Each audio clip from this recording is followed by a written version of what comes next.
Olá, nós estamos aqui novamente para a segunda leitura comentada do livro Caderno Proibido, de Alba de Céspedes. Antes da gente começar essa leitura, eu vou fazer uma pequena mudança hoje na dinâmica aqui da nossa leitura. Como é a primeira vez que eu estou fazendo esse trabalho, de leitura comentada, assim, dessa forma, claro que na medida que a gente for caminhando, as adaptações vão acontecendo. Na última leitura, na primeira leitura, eu fui interrompendo mais durante o texto. Hoje, eu vou ler o capítulo inteiro e depois traçar os comentários. Eu acho que assim pode ser mais interessante para a compreensão, para o texto não ficar tão picado, tão partido, ok? Os capítulos, eles são pequenos, então dá para a gente ler o capítulo inteiro e traçar aí os comentários que eu, particularmente achei pertinente aqui a gente destacar. Então, essa segunda leitura, ela vai ser composta de 3 capítulos. O capítulo do dia 10 de dezembro, do dia 11 de dezembro e do dia 15 de dezembro. Ok? Então, vamos lá. Vamos começar aqui a nossa leitura. Capítulo 10 de dezembro. Por mais de 2 semanas, mantive o caderno escondido sem poder escrever nele. Desde o primeiro dia, foi muito difícil mudar de esconderijo o tempo todo, encontrar lugares onde não fosse logo descoberto. Se fosse achado, Ricardo o usaria para suas anotações na universidade e Mirella para escrever o diário que mantém trancado a chave em sua gaveta. Eu poderia dizer que é meu. Ficar com ele, mas deveria justificar o seu uso. Para as contas de casa, sempre me sirvo de umas agendas promocionais que Michele traz do banco nos primeiros dias do ano. Ele mesmo me aconselharia com jeito a cedê-lo a Ricardo. O que quer que acontecesse, eu desistiria de imediato do caderno e nunca mais pensaria em comprar outro. Por isso, me protegia encarniçadamente desse risco. Embora devo confessar, desde o momento em que estou de posse dele, não tenho tido um só instante de paz. Antes, eu sempre ficava amargurada quando os meninos saíam e agora, ao contrário, desejo que o façam para poder ficar sozinha e escrever. Jamais havia considerado que, dada a exiguidade de nossa casa e o meu horário de expediente, quase nunca tenho oportunidade de ficar sozinha. Na verdade, precisei recorrer a uma trapaça para iniciar este diário. Comprei 3 ingressos para o jogo de futebol e disse que os ganhei de uma colega de trabalho. Dupla trapaça, já que para poder fazer isso, adulterei as contas da casa. Logo depois do almoço, ajudei Michele e os meninos a se vestir. Emprestei o meu casaco pesado a Mirella, me despedi afetuosamente e fechei a porta atrás deles com um arrepio de satisfação. Depois, arrependida, corri à janela como se fosse chamá-los.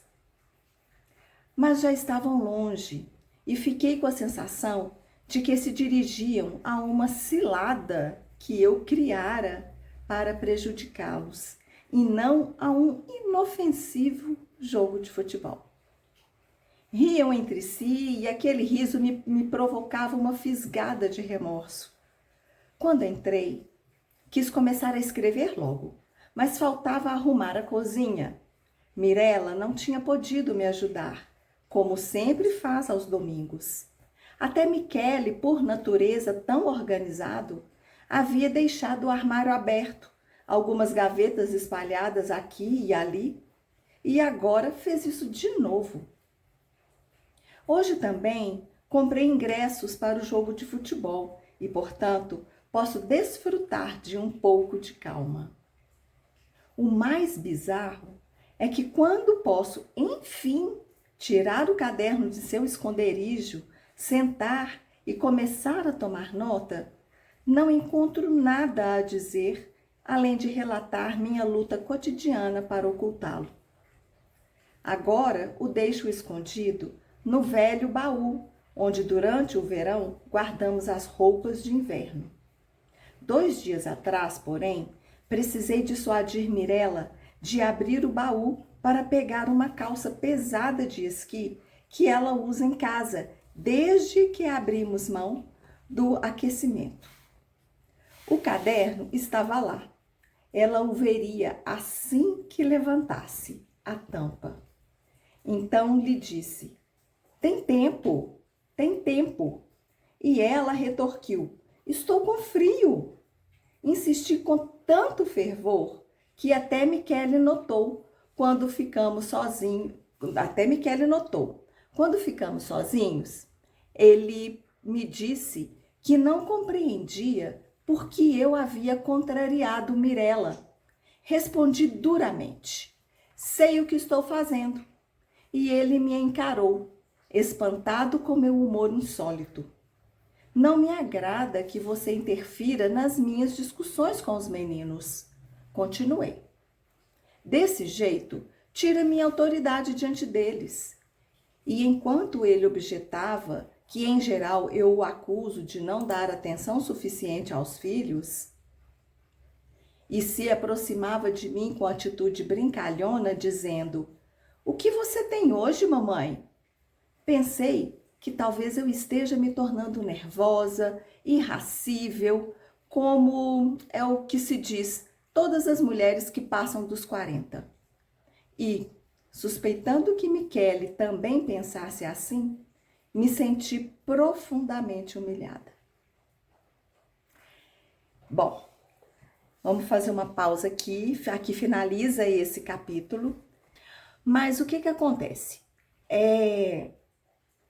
Ela já começa esse capítulo, né, que é uma escrita dela no próprio diário, já descrevendo a sua falta de privacidade, né? Então ela continua falando dessa falta de privacidade e ela diz que deveria, né? Ela usa essa palavra que ela deveria justificar o uso do caderno para a família.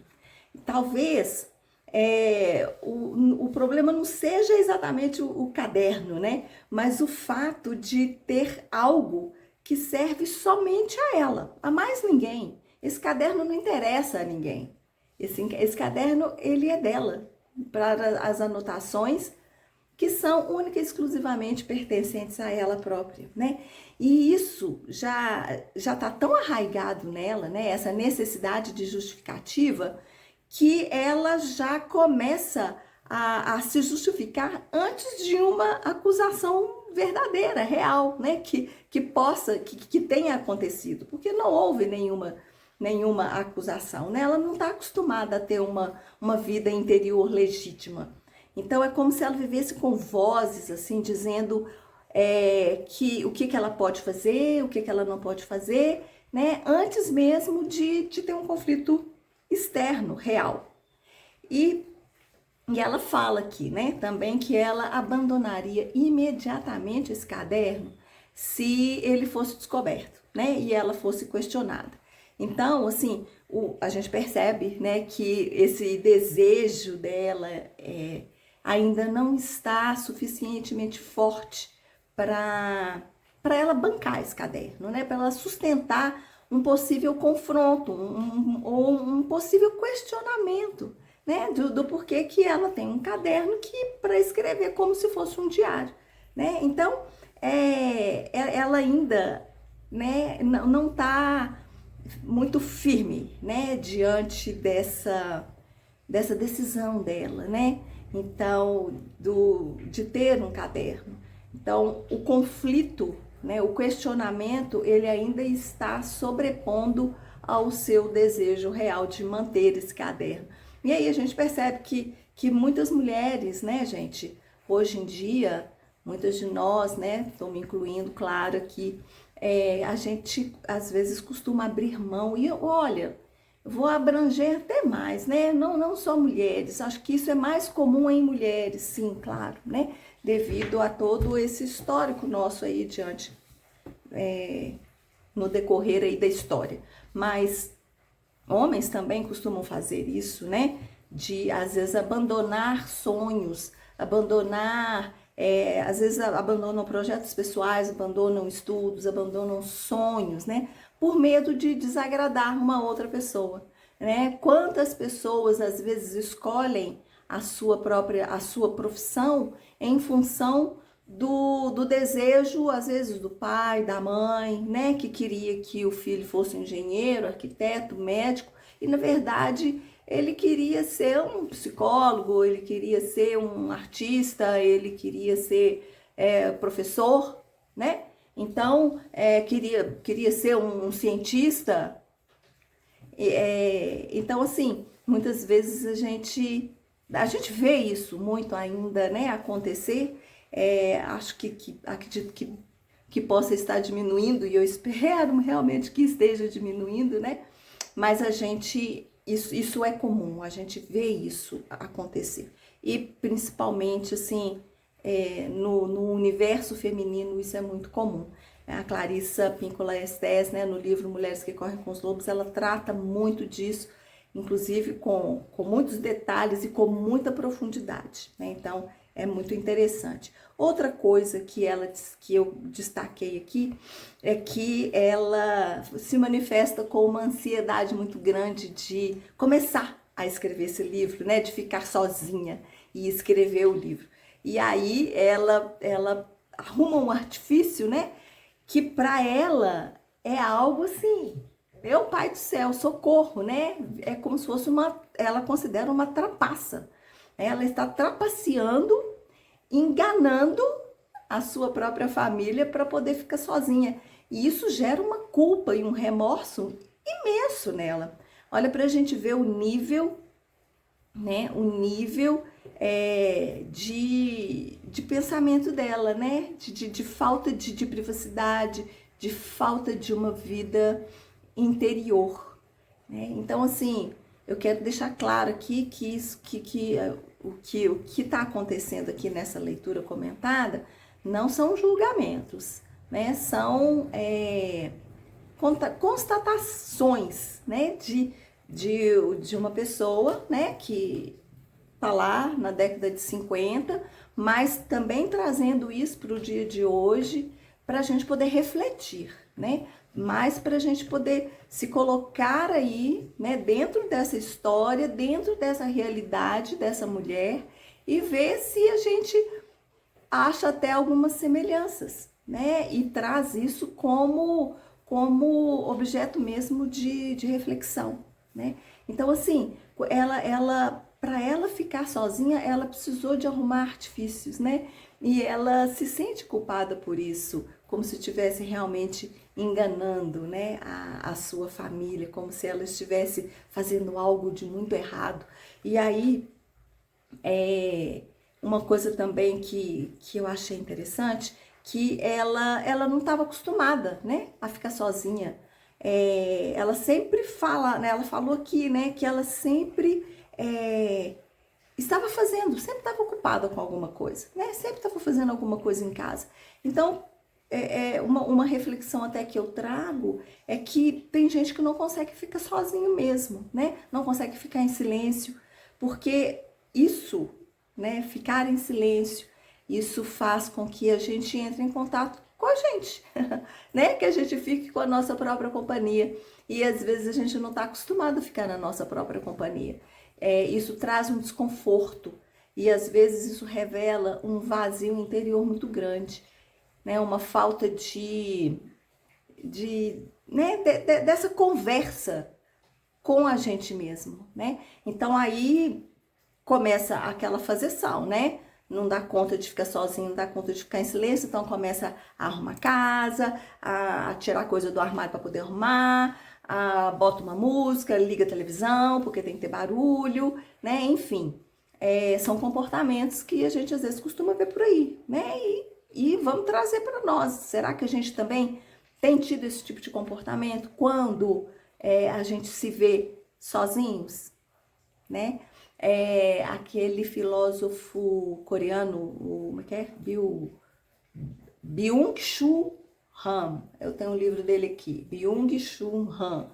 Eu acho que até nesse livro mesmo que ele fala, né, da sociedade do cansaço, que ele traz sobre essa hiperatividade como uma forma de fuga de si mesmo. Então, acho que vale aí a reflexão, né? Outra coisa que eu destaquei aqui é quando ela começa a escrever, né? Quando ela fala assim, enfim, eu consegui tirar esse caderno do seu esconderijo e começar a escrever. E aí ela fala que ela não tem nada a dizer a não ser da luta diária dela, né? Ela fala luta cotidiana, ela usa esse termo, né? Então, assim, ela de uma certa forma, ela está subestimando a sua própria experiência, né? Ela está desqualificando a sua própria vida, né? Porque é uma vida simples, é uma vida sem muitas novidades, ela não tem uma vida luxuosa, ela não vive grandes eventos, é uma vida que não tem glamour, é uma vida cotidiana. Ela é uma mulher comum, ela é uma mulher como tantas e tantas outras mulheres, né? Que é dona de casa, mãe, trabalha fora para poder ajudar nas despesas, né? E essa fala, né, me remeteu um pouco isso aí, uma desqualificação dessas tarefas domésticas, né? Que para se ter talvez um status, né? Hoje em dia, então, isso está muito evidente, né, o status, essa questão da competitividade, dos títulos, né? Que isso é que é realmente considerado valor, né? E as atividades domésticas que são às vezes tão penosas, né? E penosas, e eu digo assim porque são atividades que não acabam nunca, né? Um projeto que a gente chega, pega e faz, ele tem início, meio e fim. As atividades domésticas não, elas não terminam, né? Elas continuam ali todos os dias, todos os dias, todos os dias. E são bem cansativas, né? E precisam ser valorizadas, né? Pensa numa pessoa que né, do lar, que trabalha, que toma conta da casa, e se ela faz uma greve, né? Aí não tem comida, aí o lixo vai transbordar, e a casa vai estar toda suja e tudo mais, né? Então, assim, ela também tem importância, é algo importante, né? Então, acho que isso precisa ficar claro para nós, isso não pode ser desvalorizado de forma alguma, né? Uma outra... e também, claro, né? Só o fato dela já querer escrever, né? Mesmo que seja da sua luta cotidiana, isso já é para ela um grande passo, porque ela vai escrever agora sob a sua ótica, né? Os seus pensamentos, os seus sentimentos e aquilo que ela sente, né? Quando ela está cumprindo esse papel, que a gente já vai falar aqui um pouquinho lá nos outros capítulos, né?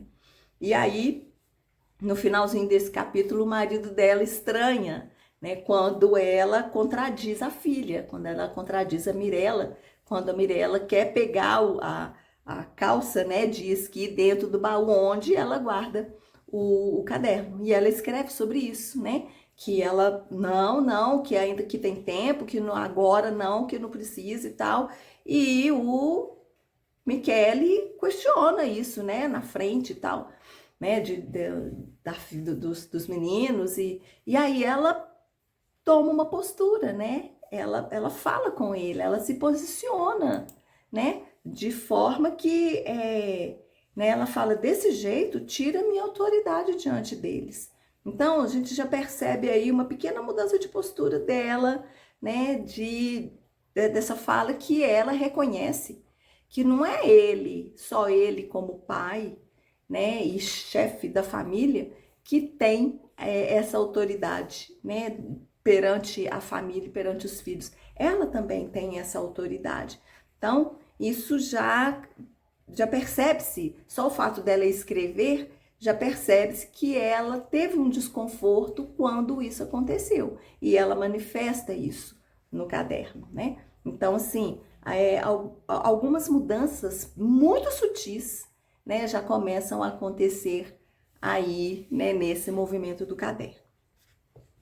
Então, vamos agora para o segundo capítulo aqui da leitura de hoje, que é o dia 11 de dezembro, ou seja, é o dia imediatamente posterior, né, à primeira escrita dela aqui, né? Ao reler o que escrevi ontem, acabo me perguntando se não comecei a mudar de índole a partir do dia em que meu marido, de brincadeira, passou a me chamar de mamãe. No início, gostei muito, porque assim me sentia a única adulta da casa, a única que já soubesse tudo da vida. Isso reforçava o senso de responsabilidade que sempre tive desde a infância. Gostei também porque, desse modo, eu conseguia justificar o ímpeto de ternura que me suscitava o jeito de ser de Michele, que permaneceu cândido e ingênuo, mesmo agora que tem quase 50 anos. Quando ele me trata de mamãe, respondo num tom entre severo e terno, o mesmo que eu empregava com Ricardo quando criança. Mas agora compreendo que foi um erro. Ele era a única pessoa para a qual eu era Valéria. Meus pais, desde minha infância, me chamam bebê. E com eles é difícil ser diferente daquela que eu era na idade em que me deram esse apelido. De fato, ainda que ambos esperem de mim tudo o que se espera das pessoas adultas, não parecem admitir que eu o seja realmente. Sim, Michele era a única pessoa para a qual eu era Valéria. Para algumas amigas, ainda sou Pisani, a colega da escola. Para outras, sou a mulher de Michele, a mãe de Ricardo e Mirella. Mas para ele, desde quando nos conhecemos, eu tinha sido somente Valéria. E aqui finaliza essa escrita dela. Gente, eu acho que essa escrita dela é fundamental, né? Na primeira leitura eu comentei com vocês que ela falaria sobre isso, né? E eu não quis aprofundar antes porque ela tinha um capítulo, né? Uma escrita, um registro no diário somente disso. E aí ela começa a se questionar, né? Se ela não mudou, né? Se a partir do momento que ele começou a chamá-la de mamãe, ela começou a mudar a forma de ser, né? Então isso é um despertar de consciência dela muito grande, porque no início ela fala que ela achava legal, né? Que ela se sentia, né? A sabe tudo, a única adulta da família, né? Então assim, ela se sentia a mãe de todos, né? Numa posição assim importante, né? Porque para ela a maternidade, esse papel de ser mãe é muito importante. Então ela se sentia assim, né, muito privilegiada ali, muito importante, né, diante de todos. Mas agora, a partir do momento que ela registra, ela começa a se incomodar com isso.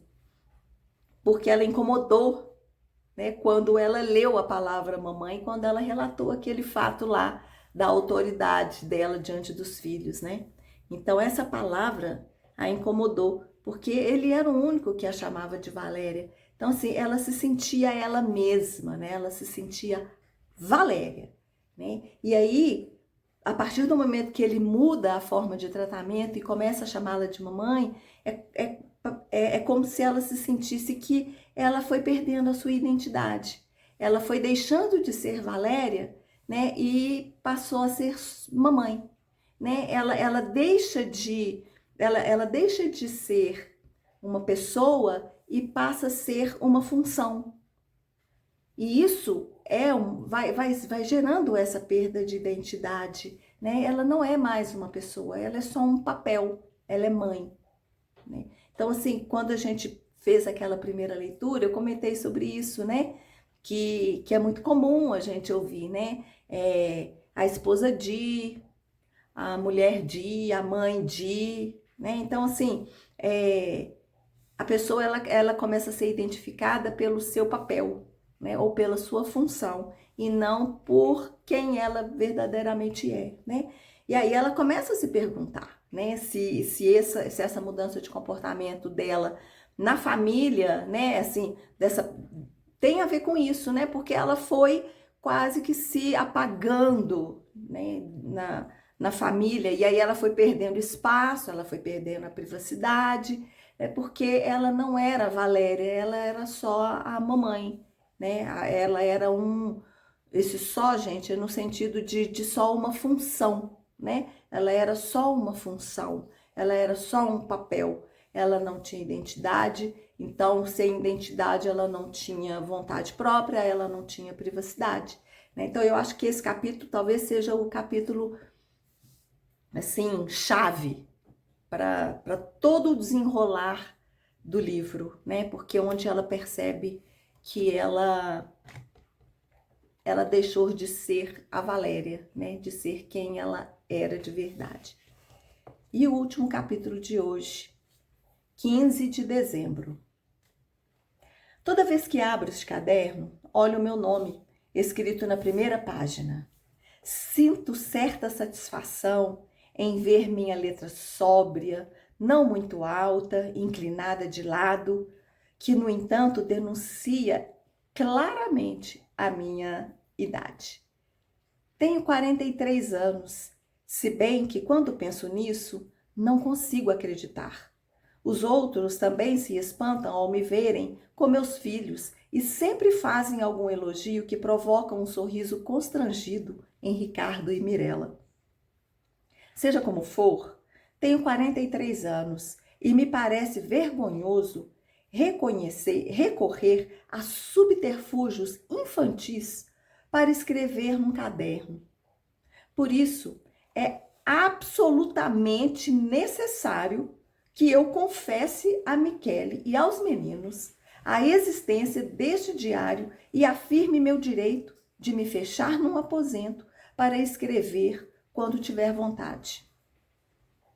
Agi tolamente desde o início e, se continuar assim, cada vez mais se agravará a impressão de estar fazendo uma coisa errada por escrever estas linhas inocentes. Tudo isso é absurdo e agora já não tenho paz nem no escritório. Se o diretor precisa de mim além do expediente, fico com medo de que Michele volte para casa antes de mim e, por algum motivo imprevisível, vasculhe os velhos papéis entre os quais escondo o caderno. Por isso, muitas vezes, invento uma desculpa para não ficar e assim abdico de algum pagamento extra. Volto para casa tomada de ansiedade. Se vejo o casaco de Michele pendurado na entrada, meu coração dá um salto. Entro na sala de jantar temendo ver Michele com o preto brilhante do caderno nas mãos. Se o encontro conversando com os meninos, penso igualmente que ele pode tê-lo achado e só espera ficar sozinho comigo para me falar disso. À noite, tenho a impressão de que ele fecha a porta do nosso quarto com especial zelo, evitando que a maçaneta faça barulho. Agora ele vai me olhar e dizer. Ele, porém, não diz nada e acabei me dando conta de que ele sempre fecha a porta desse jeito. É um cuidado habitual dele. 2 dias atrás, Michele me telefonou no escritório e na mesma hora temi que ele tivesse voltado para casa por um motivo qualquer e encontrado o caderno. Atendi o telefone gelada. Escute, preciso lhe dizer uma coisa. Ele começou. Por alguns segundos, me perguntei nervosa se devia firmar meu direito de ter quantos cadernos eu quiser e de escrever neles o que me der vontade, ou em vez disso dizer, Michele, compreenda, eu sei, fiz mal. Mas ele só queria saber se Ricardo estava lembrado de pagar a matrícula da universidade que vencia naquele dia. Ô, gente, esse capítulo aqui, né, já começa assim, é um conflito muito grande, né, mas eu acho que vale ressaltar o início, né, quando ela fala, né, da satisfação que ela tinha quando ela abria o caderno e via o nome dela escrito na primeira página. E ainda descreve a letra, né, sóbria, inclinada. Então, assim, ali, esse caderno, ele simboliza para ela, né, de uma forma inconsciente aí, né, uma projeção dela, né? Ela era Valéria. Então, aquele caderno simbolizava ela, né? Não a função, mas a pessoa Valéria, não a persona. E aí ela começa a se ver, né? Ela começa a se ver. E aí ela fala que ela tem 43 anos e que as pessoas às vezes nem acreditam, né? Ela mesma própria não acredita que tem que já está com 43 anos e fala, né, que recebe elogios. Ou seja, então né, ela devia ser uma mulher bonita, né, uma mulher que não aparentava, né, a idade que tinha, porque isso lá nos anos 50, 43 anos já é uma idade assim, quase uma meia idade para cima, né?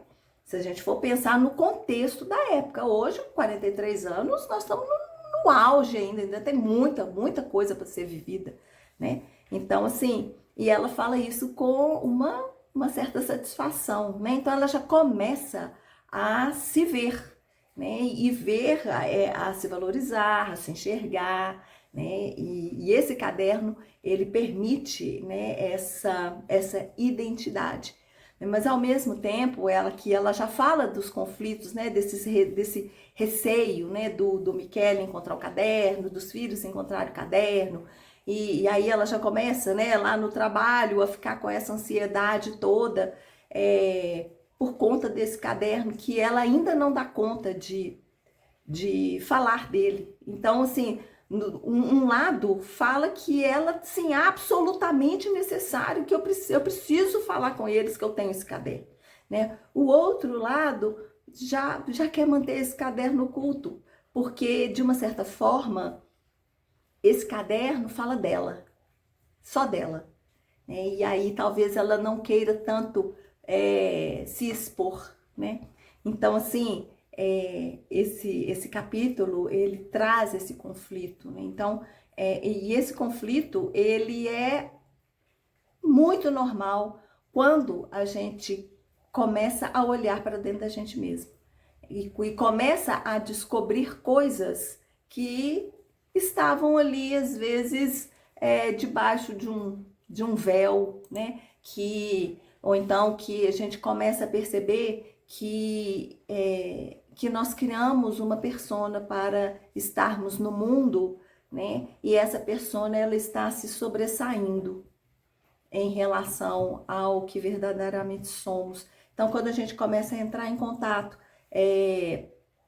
com essas contradições, né, do que a gente demonstra, né, para o mundo, né, essa persona que age, né, quando isso começa a entrar em conflito com a vida interna, né, daquilo que verdadeiramente a gente pensa, o que a gente sente, né, isso já começa a criar um conflito. E isso é muito saudável. E é muito saudável, principalmente se a gente banca isso e começa realmente a entrar nesse mundo interno, né? Se a gente começa a olhar para a gente e começar a descobrir essas contradições que existem, né? As crenças que a gente alimenta, né? Desse personagem que a gente criou para ser aceito, né? Para não entrar às vezes em conflitos externos e sermos amados e aceitos. E aí, quando isso começa a bater de frente com aquilo que a gente verdadeiramente acredita, isso já começa a causar, né, esse incômodo interno, né? E aí a gente começa a ver essas contradições. Então, assim, é essa oposição, né, da persona que criamos, das crenças que alimentamos, com em oposição, né, na nossa verdade interior.